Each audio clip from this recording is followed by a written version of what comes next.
Materi kali ini tentang berburu hidayah. Berburu hidayah. Nah, sebelumnya nih, apa itu hidayah? Apakah ada yang tahu tentang hidayah sebelumnya? Hidayah berarti kayak apa Pernah ya hidayah itu ya? apa sih hidayah? Kira-kira Eh, Kayak petunjuk bukan sih Kang kalau hidayah itu?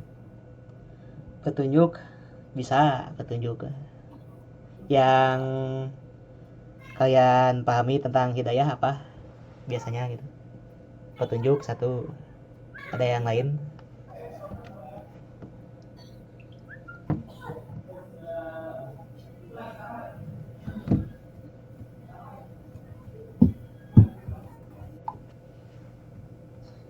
Kalau tadi cari-cari di internet mah hidayah tuh di Juana sih. Tah, dalam kamus bahasa Inggris, hidayah diartikan dengan guidance. Guide. Guide itu kayak tour guide. Jadi mengarah apa? Pemberi arah lah. Hidayah itu lah. Kalau menurut bahasa Inggrisnya mah gitu. Guidance. Kalau bahasa Arab, hidayah itu adalah bimbingan. Bimbingan kan ya, untuk mencapai suatu tujuan-tujuan. Tujuan-tujuan tertentu. Nah, kalau secara umum kita pahami hidayah itu di sini dalam pandangan umum masyarakat Islam, hidayah lebih dikhususkan sebagai petunjuk. Benar tadi petunjuk kata siapa tadi? Kata Kang Rio. Iya Kang. Sebagai petunjuk dari yang maha pemberi petunjuk, Al-Hadi, yang tidak lain adalah Allah. Dan dalam beberapa hal Al-Quran juga menyebutkan bahwa Rasulullah adalah sebagai sumber hidayah. Nah, jadi hidayah itu ada sebuah petunjuk yang diberikan oleh Allah gitu, lewat sumbernya, bersumber lewat Rasul gitu. Sumber hidayah itu ada dicontohkan oleh dicontohkan oleh Rasul gitu, si petunjuknya tadi disampaikan oleh Rasul dalam hal ini. Jadi di sini pas ya, jadi hidayah hidayah itu adalah guidance ya, mengguide kita gitu, membimbing kita untuk mencapai suatu tujuan. Apa tujuannya? Sebagai untuk hidup mulia gitu ya kan, agar mendapat petunjuk akan selamat ya di dunia dan di akhirat. Nah, lanjut ya, ada pertanyaan dulu. Kita lanjut. Jadi kalau ada pertanyaan, langsung aja ya. Oh, oke Kang. Oke. Jadi nggak nunggu selesai dulu ya Kang. Kalau mau tanya langsung ditanya Ya aja bisa gitu ya. langsung, kita sambil Oke, diskusi ya. oke Kang. Oke, untuk melengkapi pembahasan tentang hidayah gitu ya, ada poin-poin yang ada beberapa hal yang akan dibahas pada mentoring kali ini ya, sesuai dengan materi ya Kang Yo. Pertama kita akan melihat sedikit kisah tentang Salman Al-Farisi yang sedang memburu hidayah. Lalu tentang pendidikan Islam dan tentang mentoring ya. Nah, pertama tuh lanjut ya, Salman Al-Farisi memburu hidayah. Ada yang tahu Salman Al-Farisi siapa? Yang pernah baca dulu waktu Oh, masih sahabat sekolah? sahabat Rasul bukan ya Kang? Ya, sahabat Rasul Salman Al-Farisi. Asalnya dari Oh iya, mana Salman Al-Farisi? Sahabat Nabi dari mana?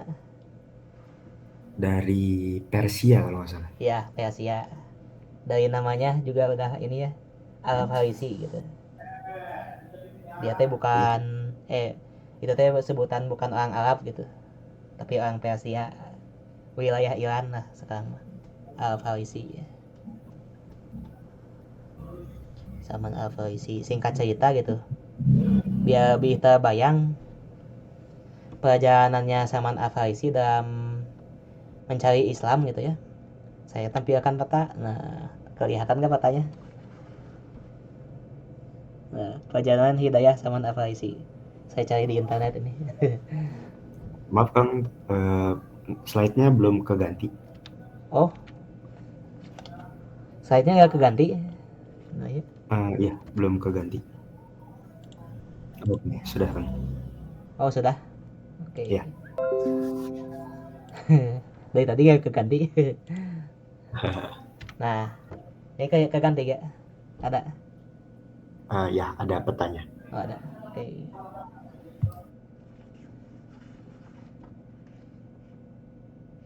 Nggak bisa ngeliat ini. Jadi Salman Al-Farisi itu lahir di Iran ya, bahasa dari Persia gitu. Kalau sekarang mah Iran.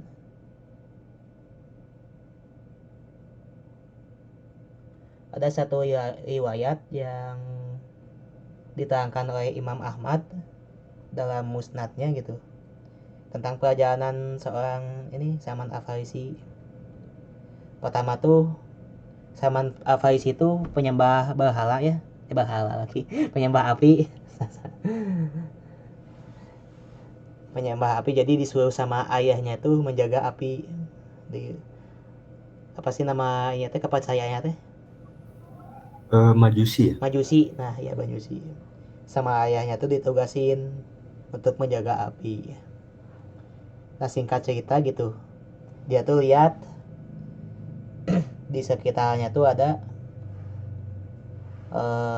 dia mendengar ada memang Salman Al-Farisi itu melewati sebuah gereja dan mendengar suara yang merdu gitu di dalam gereja tersebut. Nah Salman Al-Farisi teh dengerin weh itu teh, Salman Al-Farisi ini nggak apa-apa pakai bahasa Sunda. Boleh kan? Jadi Salman Al-Farisi itu tertarik lah dengan apa yang apa di dalam gereja itu, pembicaraan yang ada di gereja sampai matahari terbenam. Nah itu teh ketahuan sama ayahnya Salman. Nah jadi Salman Al-Farisi teh menyaksikan apa yang dilakukan oleh kaum Nasrani pada saat itu teh, ingin memeluk agama tersebut sebelumnya, agama Nasrani. Nah ketika pulang Salman tuh ketahuan sama ayahnya, diinterogasi gitu, dimarahi, terus ditahan sama ayahnya tuh, ditahan di kamar dengan kaki dililit belenggu dari besi. Tapi akhirnya mas Salman bisa kabur ke, nah dari Esfahan sini gitu, dari Esfahan ke Syam. Nah di Syam itu Salman tinggal bersama pendeta yang kurang baik. Nah di akhir kisah gitu si umat Nasrani menyalip pendeta biadab tersebut gitu. Pendeta biadab disalib lah itu teh, digantikan dengan pendeta yang soleh lah, yang lebih baik. Nah tapi tidak lama waktu berselang gitu si pendeta tersebut teh wafat juga gitu, meninggal juga. Tetapi sebelumnya menyampaikan wasiat, temui salah satu pendeta di negeri, di Mosul ya, di sini ya, di Mosul, temui santai. Karena dia itu adalah seorang yang soleh, jadi disuruh mendatangi seorang yang soleh. Dia tuh ke Mosul, terus di sana ada pendeta juga soleh, cuman tidak lama juga wafat gitu si pendeta itu teh. Langsung ada wasiat juga disuruh ke Nasibin sama pendeta itu. Terus sama pendeta tersebut tuh apa wafat juga.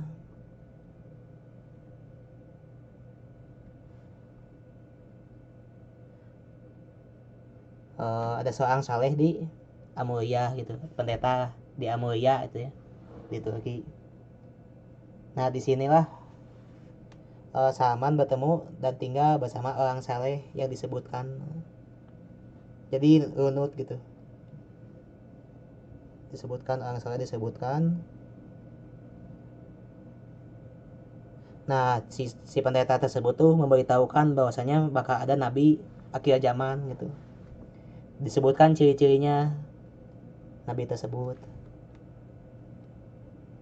Nah di Amulia juga sama juga melakukan usaha ya, di situ teh melakukan usaha.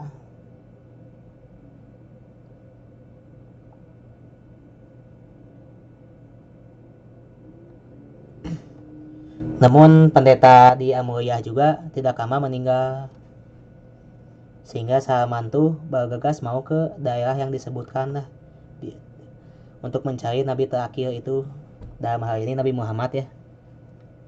Salman tuh mau nyari tentang Nabi Muhammad, lalu ketemulah di Turki tersebut ada suku Kalb, minta diantar sama suku Kalb dengan dihadiahi tanah sapi gitu kalau saya, sapi dan kambing ya, 10 sapi dan kambing, seluruh sapi dan kambing bayarannya gitu. Sampailah Salman ke Haiba, di sini ya.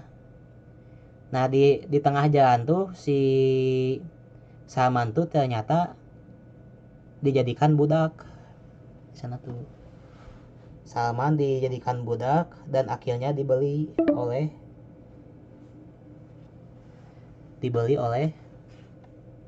apa ya?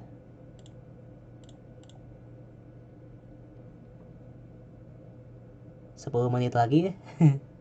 Gimana ini? Mungkin nanti dibuat link baru lagi aja kan Buat untuk tinggal bisa lagi. jadi. Iya. Jadi Salman tuh dibeli sama seorang Yahudi, dijadikan budak oleh seorang Yahudi. Nah si suku Yahudi itu dari Bani Quraizah di Madinah membeli, jadi dibeli sama orang Yahudi lah.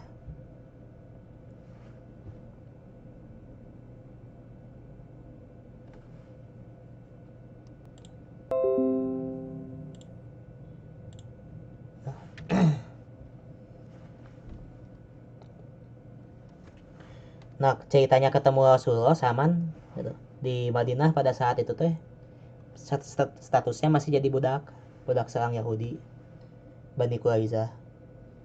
Cuman pernah Salman tuh bertemu Nabi di Kuba, dan kedua kalinya tuh melihat ciri-ciri di Kuba tuh. Salman melihat ciri-ciri kenabian Rasulullah gitu. Cuman tidak kelihatan tanda kenabian di pundaknya. Nah, pada suatu hari ketika Rasulullah sedang mengantarkan jenazah seorang sahabatnya di perkuburan Baki gitu. Rasulullah duduk bersama sahabatnya. Lalu datanglah Salman mengucapkan salam, dan Salman itu tidak sabar untuk melihat tanda-tandanya gitu, tanda kenabiannya di punggungnya. Diperbolehkan aja sama Rasulullah dilihat. Nah pada saat itu Salman terkejut lah. Oh inilah yang saya cari-cari gitu. Dari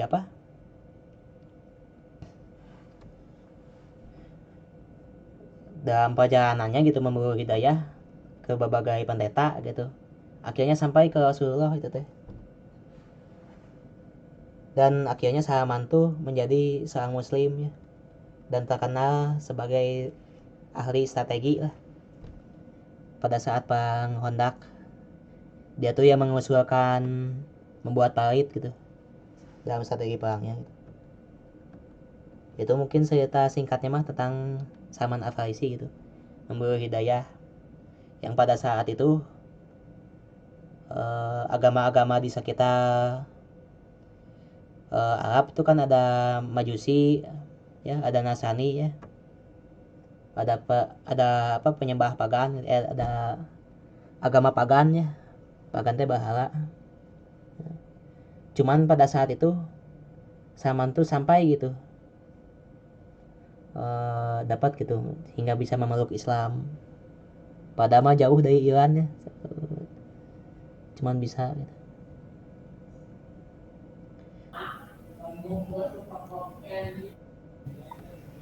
Itu cerita dari Kalau Salman. Ya, kenapa?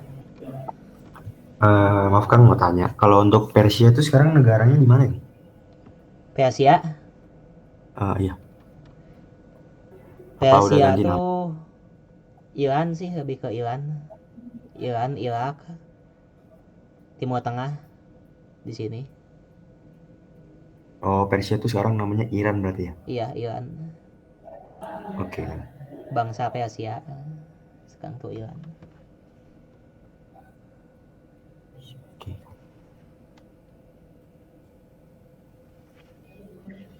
Oke, boleh dilanjutkan. Kira-kira dari apa? Dari kisah Salman ini apa yang bisa kita dapat? Kira-kira singkat sih, singkat bisa. Sebelumnya mungkin pernah dengar juga ceritanya gitu ya. Cerita tentang Salman Al Farisi ya. Atau ada yang belum pernah pernah dengar ya? Waktu dulu di sekolah mungkin sama gurunya.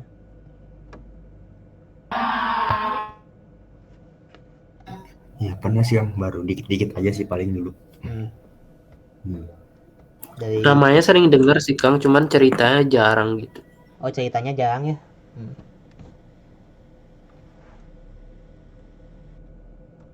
Itu cuman kisah singkatnya sih.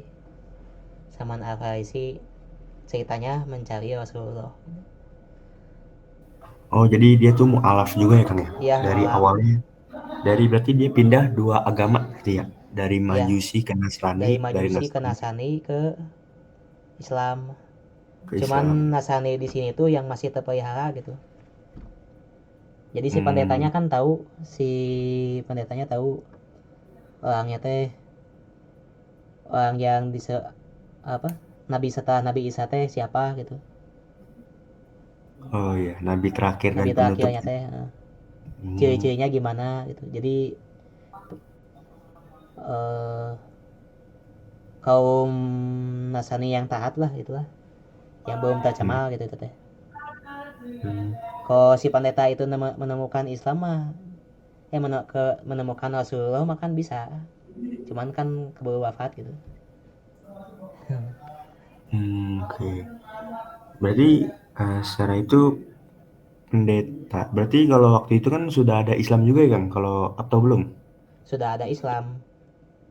Oh, jadi sebelum Rasul pendeta itu waktu ngomong sebelum Rasul lahir atau sudah lahir? Oh ini sesudah lahir, sesudah lahir Rasul Nabi Muhammad. Oh, oke. Hmm. Jadi pada saat itu teh di sekitaran Jazirah Arab gitu terdengar banyak desas-desus gitu.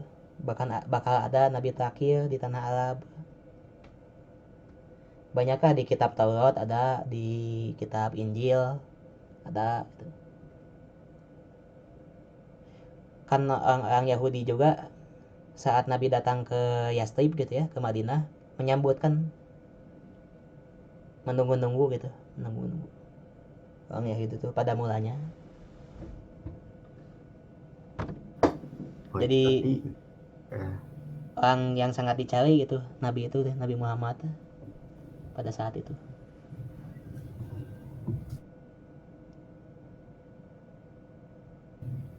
oh ya Kang. Itu berarti sebetulnya orang Nasrani itu percaya Kang berarti sama Nabi Muhammad. Tapi juga pernah dengar itu gara-gara mereka Nabi terakhir tuh yang dia pengen tuh dari keturunan mereka gitu ya. Ya. Jadi mereka nggak mau mengikuti gitu sampai sekarang jadi itu atau gimana ya? Ya Kenapa karena nggak sama aja gitu? Yahudi sama Nasrani sih. Karena kalau itu mah Yahudi mungkin. Kan awalnya menerima, cuman tahu-taunya Nabi Muhammadnya dari keturunan Nabi Ismail ya. Heeh. Oh, Ya, kalau orang oke. Yahudi itu mau dari nabinya tuh mau dari keturunan mereka. Dikira itu Nabi Muhammad itu dari keturunan Nabi Isa gitu, atau Nabi Ishak lah, Nabi Ishak dikira. Soalnya kan kaum Yahudi Bani Israel, bukan kaum Yahudi ya, Bani Israel banyak kan nabinya ya,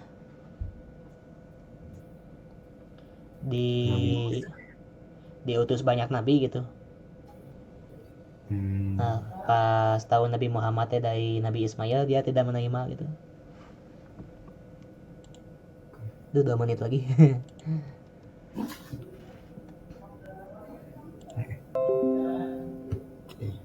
Nah pelajaran yang dapat diambil kalau dari kisah yang tadi ini ya,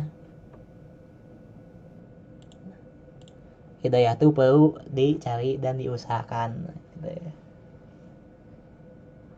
Jadi terus berusaha bersungguh-sungguh akan bahagia dan mendapatkan yang terbaik. Yang di zaman sekarang yang perlu dilakukan adalah menjaga hidayah Allah dengan cara semakin taat padanya. Jadi si pendeta yang diceritakan tersebut menjaga gitu si kitab ajaran Injilnya tuh masih apa? Masih tidak melenceng gitu. Masih belum ternodai lah kitab Injilnya teh. Dijaga kan, taat kan berarti ke ajarannya Nabi Isa gitu. Nah di zaman sekarang juga sama gitu, hidayah tuh harus kita cari gitu, seperti Salman Al-Farisi. Oh cek ini tuh sejam lagi berarti ya dapat. Ya Kang, kayak sejam lagi. Oke.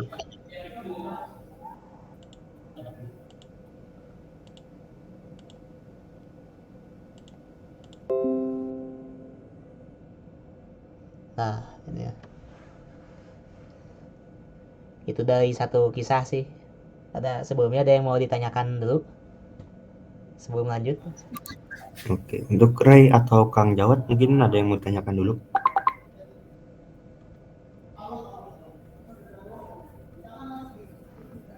Ya aku belum ada sih, si aman. Udah jelas. Oke, dari Ray atau sudah jelas? Belum ada sih, aman. Oke. Dari aku juga masih aman sih, Bang. Mungkin bisa dilanjut lagi Ya. nanti kalau sampai. Kalau mau lebih tahu tentang kisahnya banyak ya, di YouTube juga banyak. Kalau yang suka baca buku mungkin yang 99 apa? Yang karakteristik sahabat Nabi, karakteristik sahabat Nabi ada. Ceritanya tentang Salman ya, bisa dicari gitu di internet banyak. Lalu lanjut ya materinya. Ya, boleh Kang. Nah, tentang pendidikan Islam. Pendidikan Islam itu penting.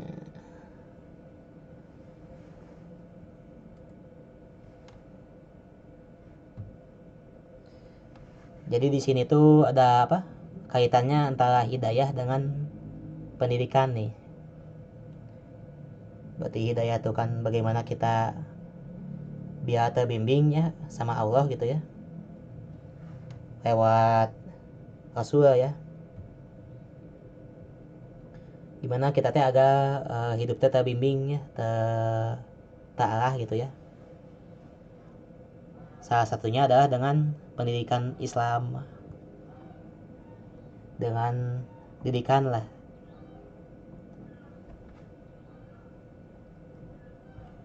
Salah satunya dengan pendidikan. Apa sih pendidikan Islam tuh? Nah, pendidikan Islam atau dalam bahasa Arab tuh dinamakan dengan tarbiyah Islamiyah. Ada proses menumbuh kembangkan dan meningkatkan diri secara alami, berkesinambungan dan bertahap hingga sampai tingkat sempurna. Di sini tuh. Pendidikan Islam itu bukan hal yang diada-adakan, tapi memang sudah ada dari dulu gitu. Jadi sudah ada sejak zaman Nabi Muhammad Dari zaman Nabi Adam juga udah ada. Jadi apa? Awalnya kan Nabi Adam juga kan diajarkan nama-nama ya, petunjuk sama Allah itu gitu. Diajarkan nama-nama benda di surga teh kan.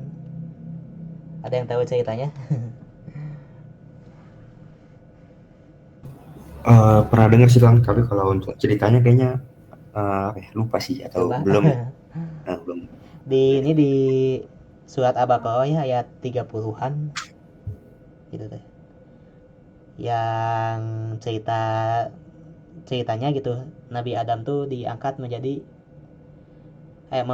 ditugaskan untuk mewarisi bumi gitu. Lalu diajarkanlah oleh Allah nama-nama benda. Jadi sudah diberikan pendidikannya langsung sama Allah gitu. Sehingga malaikat tuh bersujud ya. Mungkin pernah ada yang dengar ceritanya gitu. Atau baru dengar. Nah, jadi di sini tuh lebih ditekaninnya gitu ya. Pendidikan tuh udah dari zaman dulu ya. Bukan dari zaman modern. Udah dari dulu lah pendidikan. Makanya sekarang dari zaman apa? Sudah berkembang ya teknologi gitu ya. Tadi apa? Ada jurusan bisnis digital ya. Ilmunya sudah sangat berkembang, udah luas, udah berbagai macam gitu. Jadi pendidikan tuh berkesinambungan lah, bertahap dari mulai maju sampai ke maju lagi.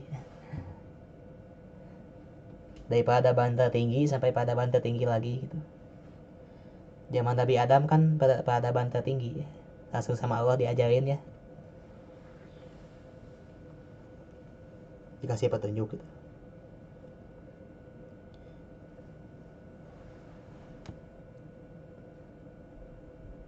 Nah, mengapa pendidikan Islam itu perlu ya? Pada saat ini gitu kondisi umat Islam gitu ya.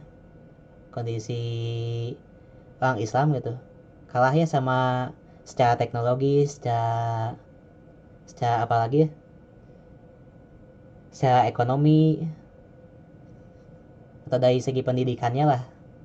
Kita kan berkiblat ke negara maju ya. Kalau di Indonesia aja pendidikan tuh rankingnya sangat inilah sangat jauh lah dari negara-negara maju gitu. Berbeda dengan negara Finlandia misalnya atau negara negara Singapura paling dekat beda lah gitu.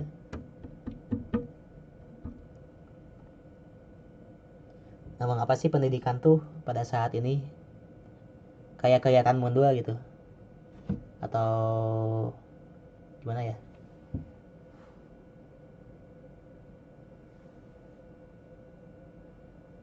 Kalah sama negara-negara maju di barat gitu. Kenapa kira-kira?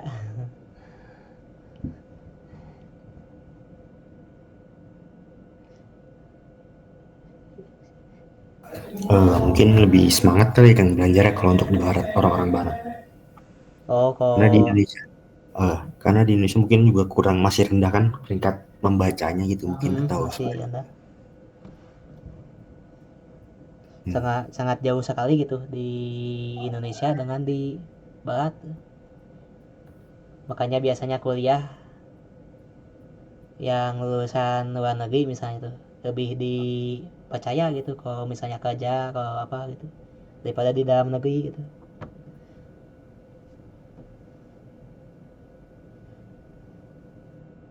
Pernah dengar cerita saya teh yang tahun ini UTBK gitu apa gitu ya atau tahun kemarin.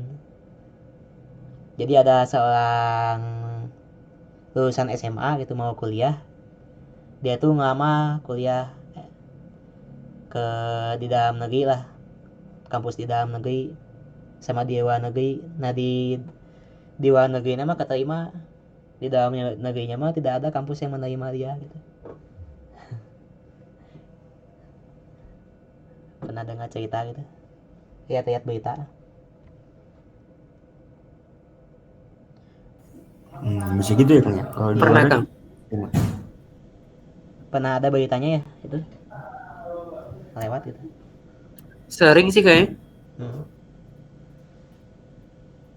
Hmm. Jadi Berarti dia gimana itu konsepnya? Kalau di luar dia lebih, maksudnya diterima karena lebih ya pintar karena berarti. di Indonesia lebih banyak sih ininya SDM-nya gitu kan, persaingannya lebih gede ya untuk masuk ke perguruan tinggi kan, lebih kan lebih banyak pesaingnya sih. Cuman kurang tahu juga sih gitu, pernah dengar pendidikan.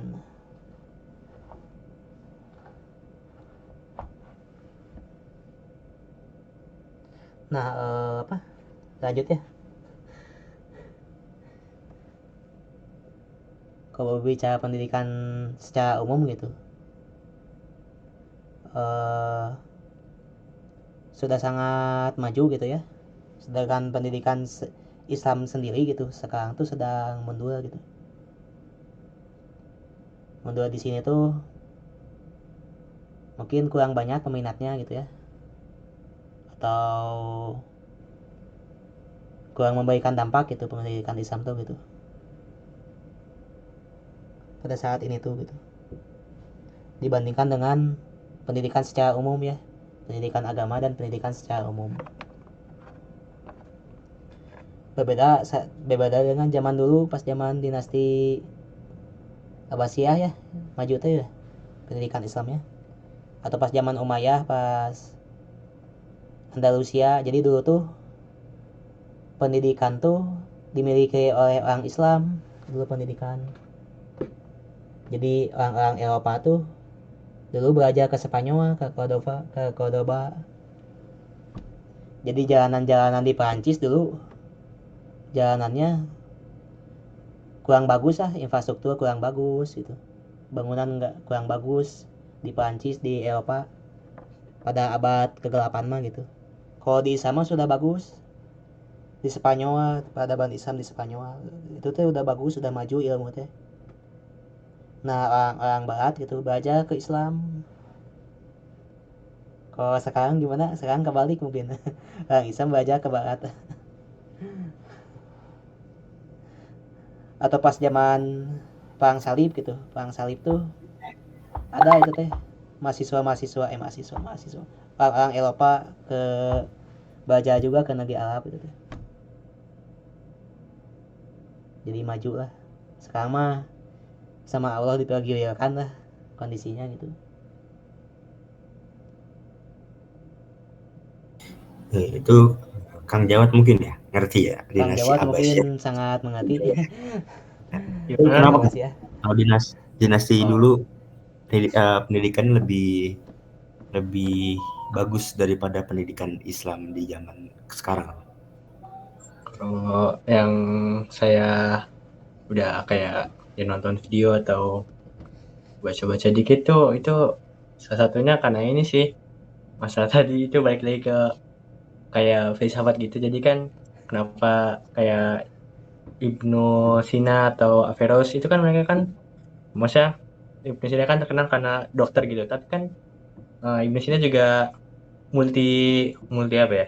Multi ilmu gitu, multi ya pokoknya belajar semuanya filsuf juga iya. Hmm. Terus pokoknya macam-macam dan itu kan zaman dulu tuh nggak ada kayak zaman sekarang kayak ilmu umum lah, ilmu dunia atau ilmu agama. Jadi semuanya sama malah mungkin sekarang ilmu agama tuh kayak lebih nggak berguna gitu. Kayak manfaat buat akhiratnya apa kayak cuman buat belajar doang tapi nggak diamalin kan beda sama ilmu dunia yang misalnya matematika tuh sebenarnya bisa buat eh, investasi akhirat gitu. Kayak misalnya kita hitung zakat aja kan butuh matematika gitu atau astronomi juga kan itu penting buat kayak arah kiblat atau lebaran kan itu berkaitan sama ilmu astronomi gitu. Jadi mungkin kalau yang saya udah bukan ini sih, yang saya pahami atau yang udah dapat literatur sih gara-gara itu sih, ya gara-gara ada pemisahan masalah ilmu gitu. Kayak kan yang itu pas Iya. pas dulu tuh yang 2 minggu lalu gara-gara salah satunya tuh gara-gara Al-Ghazali gitu yang ngekritik Ibnu Sina lah yang dibilang kafir gitu kan. Gara-gara ya udah menurut Al-Ghazali itu udah menyimpang gitu. Padahal kan emang kalau masalah filsafat tuh emang buat orang awam agak susah sih kan. Kayak itu gara-gara yangnya tuh Allah sebenarnya ya bukan sebenarnya maksudnya Allah nggak maha tahu gitu. Dan itu penjelasannya sebenarnya kalau buat orang filsafat itu masuk akal, pokoknya ribet lah penjelasannya. Dan sebenarnya bukan maksudnya bukan Allah itu nggak maha tahu menurut Ibnu Sina gitu. Pokoknya kompleks gitu sih. Mungkin tadi intinya Oh, gara-gara mungkin kayak ada pemisahan maksudnya dari Islam sendiri yang malah mensekularkan pendidikan gitu dari Islam sendiri kalau menurut saya gitu. Apalagi kan kalau kayak orang tua kamu nggak usah ini apa atau enggak kamu belajar ilmu agama aja gitu buat akhirat, tapi kan kebanyakan ilmu agama itu malah nggak kepake gitu, kayak cuman belajar terus ya tahu gitu doang tapi nggak dipraktekkan gitu. Jadi ya mungkin salah satunya itu sih. oke. Terus tadi kayak yang Al-Ghazali apa nuduh Ibnu Sina kafir itu kenapa kan? Itu ya sebenarnya kalau pengen tahu bisa sering aja sih di Google, pasti kayaknya ada sih. Jadi yang saya tahu sih ya itu kayak yang tadi kan ilmu Sina tuh bilang Allah tuh nggak mau tahu, tapi maksud konteksnya tuh Allah tuh sebenarnya emang nggak mau tahu, tapi maksudnya kan kok maksudnya kalau secara manusia kan kita tahu tuh kalau emang benarnya tuh udah ada gitu. Jadi kan kita tahu itu misalnya ada bola, itu kita tahu bola itu karena emang udah ada gitu. Tapi kan buat dalam konteks ketuhanan kan beda lagi gitu. Maksudnya gitulah. Jadi sebenarnya ya ini permasalahan filsafat sih. Jadi ya agak mikir-mikir otak gitu. Iya, filsafat ya. Oke. Oke. Oke, jadi kalau misalkan pendidikan sekarang tuh berkurang gara-gara itu ya, apa umat Islam yang makin malas gitu jadi opsi juga nggak Kang Jawad? Malas gimana tuh? Malas belajar, malas gimana ya? Mementingkan sekarang mungkin Islam mungkin orang-orang Islam lebih mementingkan dunia daripada akhirat atau tadi poinnya gimana? Yang kenapa umat Islam sekarang mundur secara pendidikan? Poin utama. Hmm, tadi sih gara-gara kalau menurut saya nih mah kayak bukan sama saya juga sih, maksudnya yang udah saya baca atau nonton tuh ya gara-gara dari Islam sendiri kayak mau malah mensekulerkan sendiri gitu pendidikan, jadi kayak malah eh, ada pendidikan akhirat lah sama dunia, padahal kan sebenarnya ya kenapa harus dipisah gitu, semuanya kan penting gitu, malah ya gitu malah dipisah. Jadi eh, kan maksudnya kita tadi kenapa pendidikan Islam atau umat Islam menurun gitu, nggak kayak zaman dulu ya tadi kan gara-gara udah kepisah, jadi umat Islam malah ngapain belajar ilmu dunia gitu, nggak bakal dibawa akhirat lah gitulah atau apa. Jadi ya orang-orang jadi males kan, maksudnya yang kita menurunkan di dunia kan gitu, kita ngeliatnya kan di dunia gitu ya tadi karena kita umat Islam gitu, atau mungkin khususnya buat di Indonesia gitu ya. Eh, jadinya ya malas belajar ilmu-ilmu dunia gitu. Oke, padahal ilmu dunia juga penting ya gitu ya. Jadi yang lebih mendalam itu orang-orang Barat tentang ilmu dunia, dan orang Islam juga menganggapnya kurang penting lah ya. Ada beberapa bagian yang kurang penting menganggap ilmu dunia itu. Iya ya, tapi nggak semua umat Islam gitu. Masih pasti ada ya, Beberapa pasti sebagian ada gitu ya. umat Islam gitu. Pasti ada umat Islam yang ya pasti apa ya, sekarang masih masih berpartisipasi gitu ya di apa ya ngomongnya. Ya jadi inilah yang terkenal gitu di dunia. Pasti ada. Oke, oke, oke, Kang Fulki mungkin bisa dilanjut. Itu mungkin apa? Permasalahannya itu masih umat Islam tuh masih mentingin apa? Ilmu agamanya gitu, ilmu umumnya belum dikuasai ya tadi teh ya. Nggak dipelajari atau kebalikannya ya. Kadang ilmu umumnya dipelajari, ilmu agamanya enggak. atau ilmu agamanya dipelajari, ilmu umumnya enggak ya gitu. Kata Kang Jawa teh. Iya, Kang. Hmm. Maksudnya lebih hanya memilih atau tujuannya itu cuma satu gitu. Bukan ya kenapa nggak sekaligus gitu semuanya. Kenapa enggak sekaligus ya?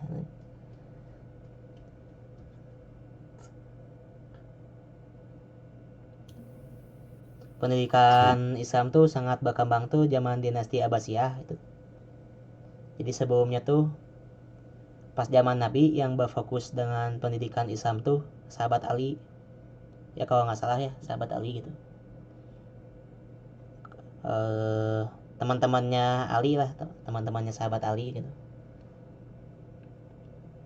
Pendidikan tuh. Nah pas zaman dinasti Umayyah lebih berfokus kepada perluasan wilayah gitu, wilayah dinastinya gitu. Cuman di situ lahir para ulama, jadi banyak lahir ilmu lah. Cuman puncaknya di dinasti Abbasiyah. Jadi sangat tunut sekali sih ilmu pada saat itu tuh. Jadi bersumber dari Islam, dari Nabi lewat apa? Pertama tuh pengkajian Al-Quran dulu. Al-Quran dibukukan. Terus pas zaman Umar bin Abdul Aziz, hadis dibukukan ya. Dari sana tuh banyak berkembang ilmu-ilmu kayak ilmu tafsir Al-Quran gitu ya. Ilmu hadis, ilmu kalam, termasuk filsafat juga berkembang ilmu filsafat. Jadi banyak apa?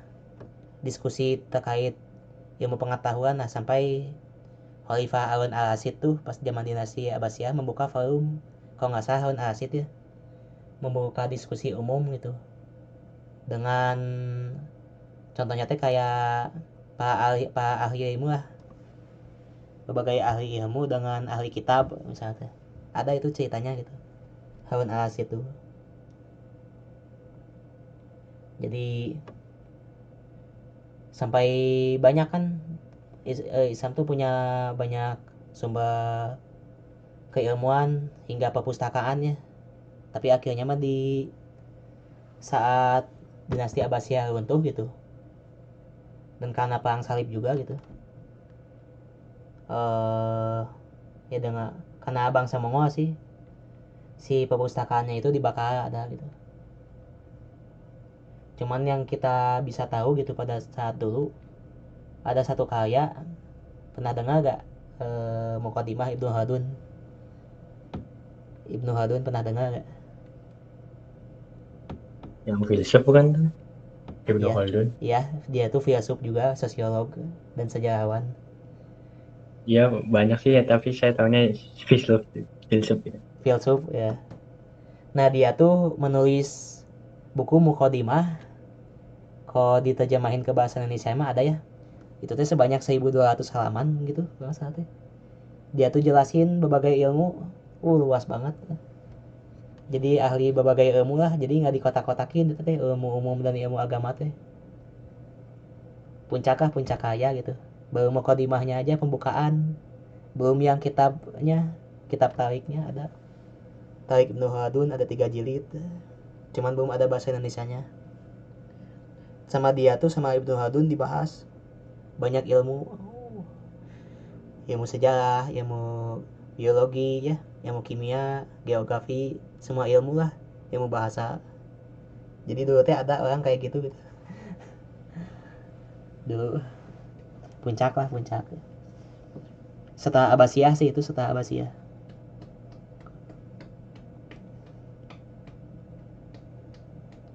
Jadi dengan Islam tuh sebenarnya bisa membuat pendidikan lebih maju sih, makanya penting pendidikan tuh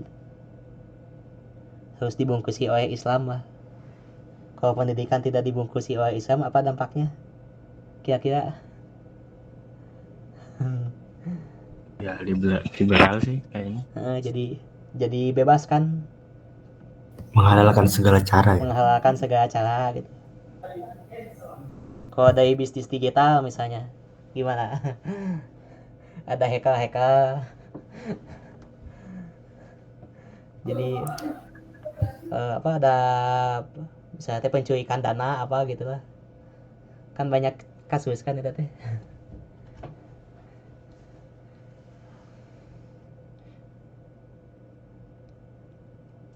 Banyak penggelapan uang apa gitu lah. Oh ya, hacker-hacker gitu ya. Ya, karena ilmunya tidak dibungkusi oleh agama kan, jadi dibuat buat dunia wae gitu, itu mah buat kehidupan. Si ilmu apa itu teh, ilmu IT-nya lah dipakai buat mencuri misalnya teh apa. Misalnya contoh gitu. Jadi terkesan lebih liberal ya, lebih bebas gitu. Tidak sesuai dengan tuntunan dari Islam, dari Nabi Muhammad lah. Nah, terus bagaimana solusinya kira-kira?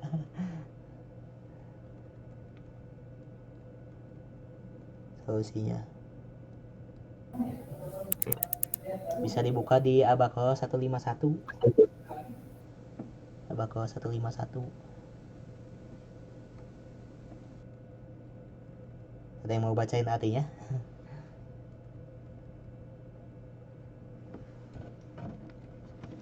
Sama saya aja ya. Artinya tuh, sebagaimana kami telah menyempurnakan nikmat kami kepadamu, kami telah mengutus kepadamu Rasul di antara kamu yang membacakan ayat-ayat kami kepada kamu dan mensucikan kamu dan mengajarkan kepadamu Alkitab dan hikmah, as-sunnah, serta mengajarkan kepada kamu apa yang belum kamu ketahui. Nah, di sini tuh solusinya apa?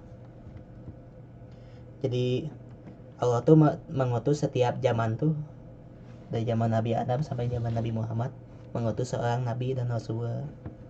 Di sini tuh buat apa nabi dan rasul tuh? Buat membacakan ayat-ayat, yang di ayat-ayat tersebut tuh berisi ilmu ya, ilmu langsung dari Allah. Membacakan ayat tersebut sehingga bisa mensucikan dari segala perbuatan jahat lah, perbuatan batil gitu, dan mengajarkan dari ayat-ayat tersebut tuh mengajarkan kepada kamu Alkitab, ilmu tentang Quran ya, tentang Al-Quran lah, dan hikmah, as-sunnah, serta mengajarkan kepada kamu apa yang belum kamu kenal atau belum kamu ketahui ya. Jadi sama Rasul itu dituntun umat Nabi Muhammad, kita tuh umat Nabi Muhammad kan ya, tiap-tiap nabi ada gitu umatnya, kayak Nabi Musa gitu ya, Nabi Ishak sampai sebelum Nabi Isa gitu kan, ke Bani Israel. Terus Nabi Isa ke kaum Nasrani lah sekarang gitu. Jadi setiap umatnya ada rasulnya. Jadi manusia tuh sangat membutuhkan rasul sih, kalau kata Muhammad Abduh gitu ya, di dalam bukunya Risalah Tauhid ya. Jadi umat manusia gitu, bukan umat Islam aja sih, umat manusia butuh rasul. Soalnya kan memang semua umat manusia kan berasal dari satu keturunan ya, dari Nabi Adam gitu,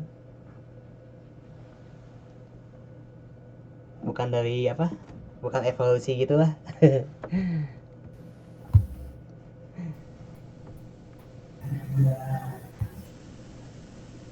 Iya, yang Charles Darwin ya, yang Charles Darwin. evolusi. Kecuali percaya teori evolusi itu bebas. Ya kalau di sejarah itu kan belajar gitu kan, Kang Fulki kan jurusan sejarah. Kalau di sejarah tuh ada materi prasejarah, sebelum sejarah. Jadi disebut sejarah tuh ketika manusia tuh sudah bisa disebut manusia. Gimana ya? Ya makhluk itu tuh sudah disebut bisa manusia gitu.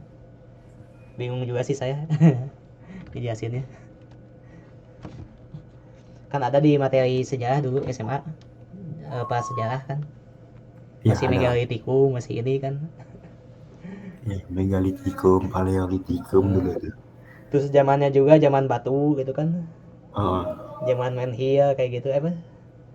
Zaman menhir ya, ya masih teknologinya tuh masih batu atau besi apa kapak. kapak. Padahal mah di dalam Al-Quran tuh ada satu ilmu gitu, ilmu sejarah di Al-Quran ya, diceritakan sama Allah tuh gitu dari zaman Nabi Adam. Tiap-tiap Nabi ada ceritanya ya, banyak kan kisah di Al-Quran gitu ya. Nabi Adam diajarkan oleh Allah nama-nama, jadi semua nama tuh sudah diajarkan gitu sama Allah teh, sampai makhluk-makhluk terkecil gitu ya, makhluk-makhluk plankton gitu ya, itu teh udah ada namanya gitu teh, sama udah diajarkan lah seluruh makhluk hidup lah. Terus zaman Nabi Idris, di zaman Nabi Idris itu sudah maju teknologi tekstil, jadi kalah gitu. Jadi sebenarnya zaman sekarang tuh kalah dalam industri fashion gitu ya, malahan kurang bahan gitu. Nah Nabi Idris mah udah buat kain gitu teh, dia tuh punya pabrik baju lah, jadi auratnya bisa tertutup pas zaman Nabi Idris. Nabi kedua Nabi Idris bagus lah, Nabi kedua yang harus diketahui. Terus ada lagi zaman Nabi apa, Nabi Daud, di mana teknologi besi sudah maju lah sehingga bisa menghancurkan apa ya, Jalut ya, menghancurkan Jalut ya. Terus Nabi Yunus yang punya apa, yang bisa mengminimalisir bisa mengantisipasi kemarau panjang 7 tahun. Ada teknologi pangan di situ kalau dari ceritanya gitu. Cuman itu teh Nabi pada saat itu teh sebagai mujizat gitu ya, pemberian dari Allah ilmunya teh gitu, sesuai zamannya lah. Zaman Nabi Musa lebih ininya ilmu sihir ya kan. Terus zaman Nabi apa lagi, zaman Nabi pas kaum Samud, kaum Ad sama kaum Samud, zaman Nabi Soleh kalau nggak salah ya, teknologi pembangunan udah mulai tinggi sehingga kaum Samud tuh diajab tuh sampai ini, karena saking tingginya bangunannya dia tuh bisa memanah ke langit, dan di langit itu teh muncul baca darah sengaja sama Allah sih, di herian lah, di apa ya, cuman diuji aja gitu. Jadi apa, anggapannya makhluk langit itu sudah dipanah, ada ceritanya gitu sih. Cerita kaum Samud makanya diajab.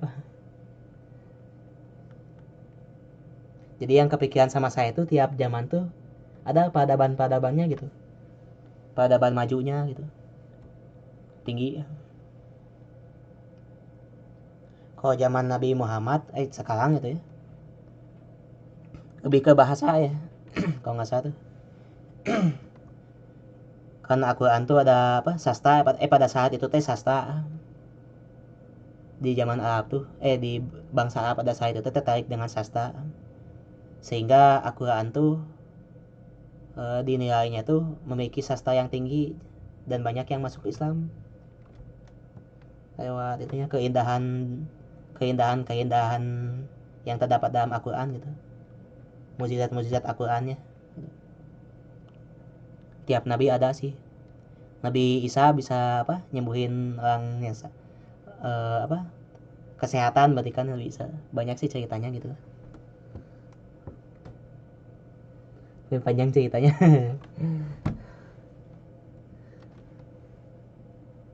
Oke.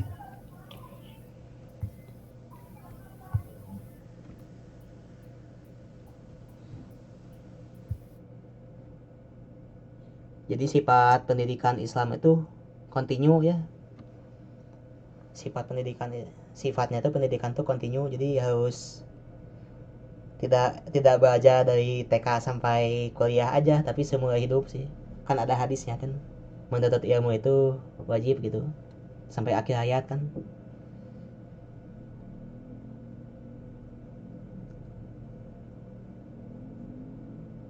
Terus sifatnya pendidikan Islam itu membentuk pribadi Islam meliputi hati kita, otak kita, dan otot jasad kita. Bukan sekedar transfer ilmu, tapi paham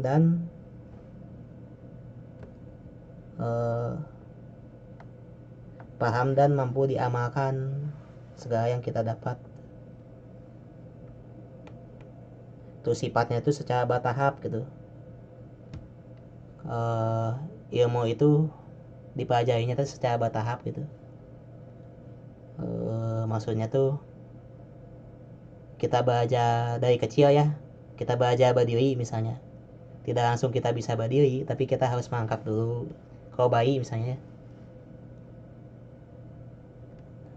bayi mengangkat dulu baru bisa berdiri gitu. Harus ada prosesnya di sini tuh. Terus terakhir sifatnya tuh ilmu pendidikan Islam itu sifatnya menyeluruh gitu. Kata Jawa tadi benar. Jadi bagusnya mah tidak dikotak-kotakin sih ilmu teh gitu. Ilmu agamanya ada, ilmu umumnya ada, sehingga terasa manfaatnya gitu. Kalau dari cerita kalau dari sejarah nabi-nabi kan kita bisa lihat gitu, nabi tiap-tiap nabi punya ilmunya masing-masing digunakan untuk kemanfaatan umatnya kan. Terus buat Islam juga ilmunya tuh kan. Bagus berarti tidak di sini dalam hal ini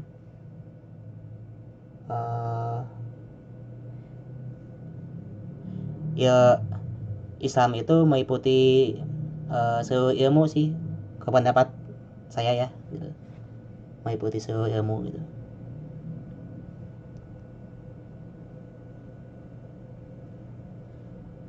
Sehingga segala ilmu tuh harus dilapisi, harus didasarkan gitu, sehingga tidak liberal ya, tidak bebas gitu. Liberal tidak bebas digunakan, cuman harus bermanfaat ya. Kalau kata Ridwan Kamil mah kan sebaik-baik manusia itu yang paling bermanfaat bagi manusia lainnya ya, kalau nggak salah kata Ridwan Kamil. Terus di sini ada hadis, saya bacain ya. Barang siapa menginginkan dunia, maka wajib baginya berilmu. Barang siapa yang menginginkan akhirat, maka wajib baginya berilmu. Dan barang siapa yang menginginkan keduanya, maka wajib baginya berilmu. Hadis riwayat At-Tabrani. Nah, sampai di sini ada pertanyaan? Kira-kira? Saya cukup sih Kang. Dari Kang Jawad atau dari Kang Rai? Nggak ada, Kang. Nggak ada. Cukup. Nah, poin yang dapat diambil ya, di pendidikan Islam itu merupakan suatu keniscayaan untuk membentuk umat terbaik dari zaman Rasulullah hingga nanti.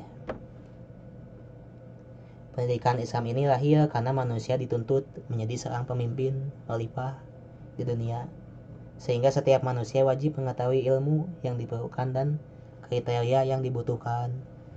Umat terbaik sudah dibuktikan lahir dari rahim pendidikan Islam yang berkesinambungan. Tadi sudah saya ceritakan secara panjang ya, sejarah Nabi gitu ya, panjang banget. Dari pendidikan Islam gitu ya, bisa membentuk umat terbaik gitu. Jadi bisa maju gitu. Sebenarnya tuh solusi banget gitu, pendidikan Islam tuh solusi lah. Kalau dari Jawad atau dari Ray atau dari Kang Yo, kira-kira apa poin yang dapat diambil? Apa bagusnya pendidikan Islam sih? Kenapa begitu penting pendidikan Islam?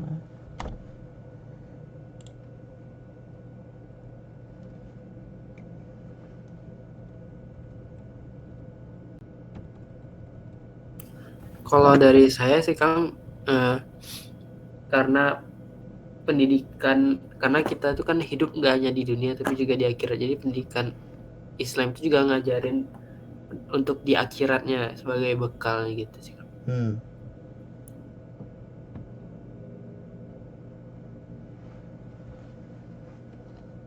Ya, mungkin nggak jauh beda juga sih kan, kayak untuk pendidikan Islam itu kan pasti untuk ningkatin ketakwaan kita juga kan, biar balance juga, ada ilmu dunianya dan untuk dunianya dapat dan untuk akhiratnya mungkin dapat. Jadi karena untuk pentingnya ilmu Islam itu kayak untuk mengingatkan kita gitu bahwa ada di dunia ini hanya sementara, dan untuk meningkatkan ketakwaan kita itu mungkin lebih penting untuk kehidupan selanjutnya. Mungkin gitu sih Kak, kalau menurut saya. Dari Kang Jawat mungkin ada tambahan, boleh? Kalau menurut saya yang menarik dari konsep pendidikan Islam tuh jadi tidak ada ketidaksia-siaan, jadi dan itu maksudnya hikmah gitu ya. Jadi kan kalau misalnya lupa hadis atau apa, intinya mau sesial apapun kehidupan atau sebaik kehidupan itu pasti ada hikmahnya gitu, dan itu mungkin paling yang saya suka sih. Ya. Ada hikmahnya ya setiap apa? Setiap kehidupan gitu ya. Dari cerita masa lalu, dari kehidupan kita sendiri, dari kehidupan orang lain, bisa dapat, kita bisa mengambil hikmah gitu ya, bisa mengambil pelajaran yang terbaik gitu. Terakhir tentang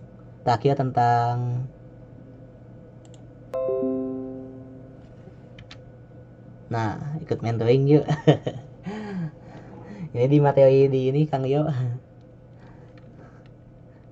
Oh iya Kak. Ya. Jadi kita tuh di sini sedang melaksanakan mentoring ya. Mentoring itu berarti pengajian gitu. Dalam bahasa lain bisa juga disebut majelis taklim atau forum yang bersifat ilmiah, atau juga disebut pembinaan. Kalau di Permais tuh 2 minggu kemarin mah buat apa, leadership ya kalau nggak salah ya, pembinaannya tuh ya. Gimana Kang maksudnya? Lebih mengarahnya tuh supaya peserta tuh bisa dapat leadershipnya ya, gimana 2 minggu kemarin teh Permaisnya dari mentoring ini gitu ya. Oh, 2 minggu kemarin yang perkenalan ya. Iya. Kemarin sih buat baru perkenalan aja sih Kang, kalau yang 2 minggu yang lalu. Tentang ini waktu pas ngejelasin tentang Permaisnya. Oh, itu kalau divisi saya kan, karena untuk Oh. dari Ray sama Kang Jawat kalau nggak salah dia divisi mereka divisi ARD ya, Kang sama Ray. Iya. Nah, dia berarti beda tugas lagi. Beda Kalau tugas untuk, ya. iya. Ini kalau bisa dijelasin mungkin Ray, kalau HRD itu tugasnya ngapain aja Ray di Permais itu?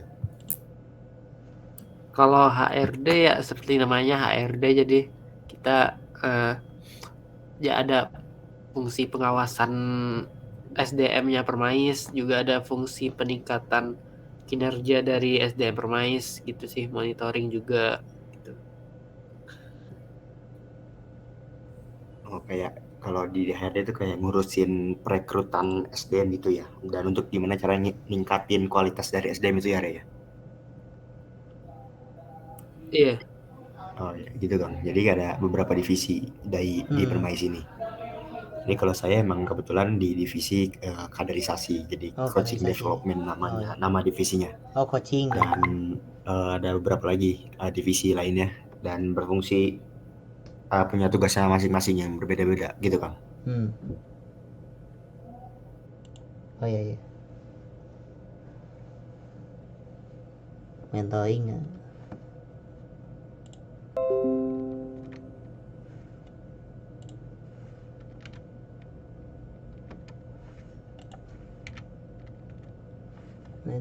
Oh, ini udah terakhir.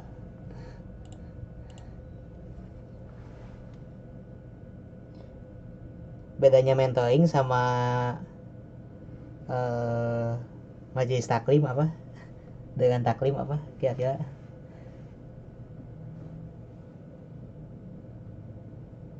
Ada yang tahu?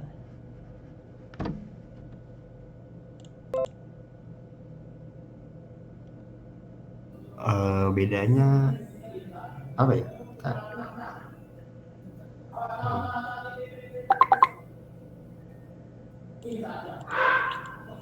Mentoring itu memiliki makna pengajian Islam dengan peserta terbatas tertentu. Berbeda dengan taklim yang pesertanya umum dan banyak. Nah, jadi pesertanya terbatas sih kalau mentoring kan. Kalau di sini Bapak 6 orang ya pesertanya. Kalau majelis taklim tuh kayak ceramah gitulah. Banyak gitu kayak ceramah-ceramah di masjid. Terus metode mentoring itu sudah diterapkan sejak zaman Nabi Muhammad. Sudah ada gitu sejak zaman Nabi Muhammad untuk mendidik umatnya gitu, sahabatnya, dan menjadi salah satu metode pembelajaran yang paling optimal sih mentoring itu gitu. Jadi kita bisa mendiskusikan ya terkait ilmu-ilmu keislaman gitu ya, pengajian Islam lah, terus juga forum diskusi ya yang bersifat ilmiah gitu ya, karena di sini mahasiswa kan bersifat ilmiah gitu, tidak termakan hoax. Sudah ada sejak zaman Nabi pas pendidikan di sahabatnya tuh di rumah Akom bin Abi Akom. Terus biasanya kalau Nabi Muhammad gitu pembelajarannya itu lebih ke mengajarkan Al-Quran gitu kalau zaman Nabi Muhammad tuh.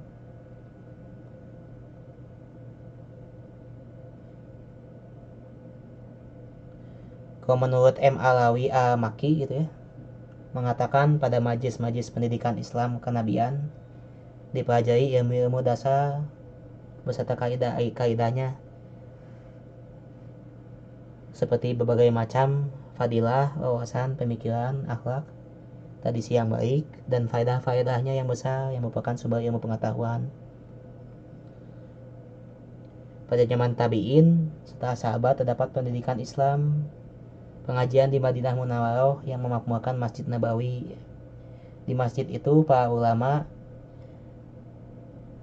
dari para pembesar gitu ya berkumpul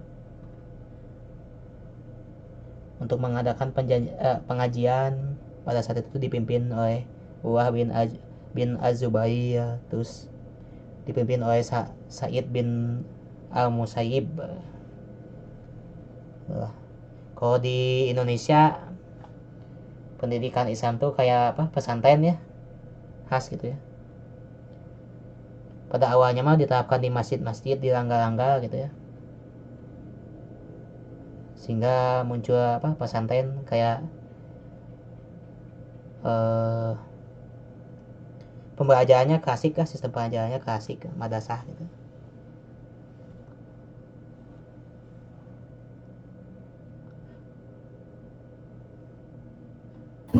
Oh iya Kang, maaf, mau ini untuk batas kita mungkin sampai jam 10 ya. Ya paling sampai segitu penjelasannya. Oke. Berarti sudah ya? Mungkin kalau misalkan ada kalau tidak ada yang ditanyakan untuk Ray atau Jawad, Kang Jawad, mungkin bisa langsung kita dokumentasi ya.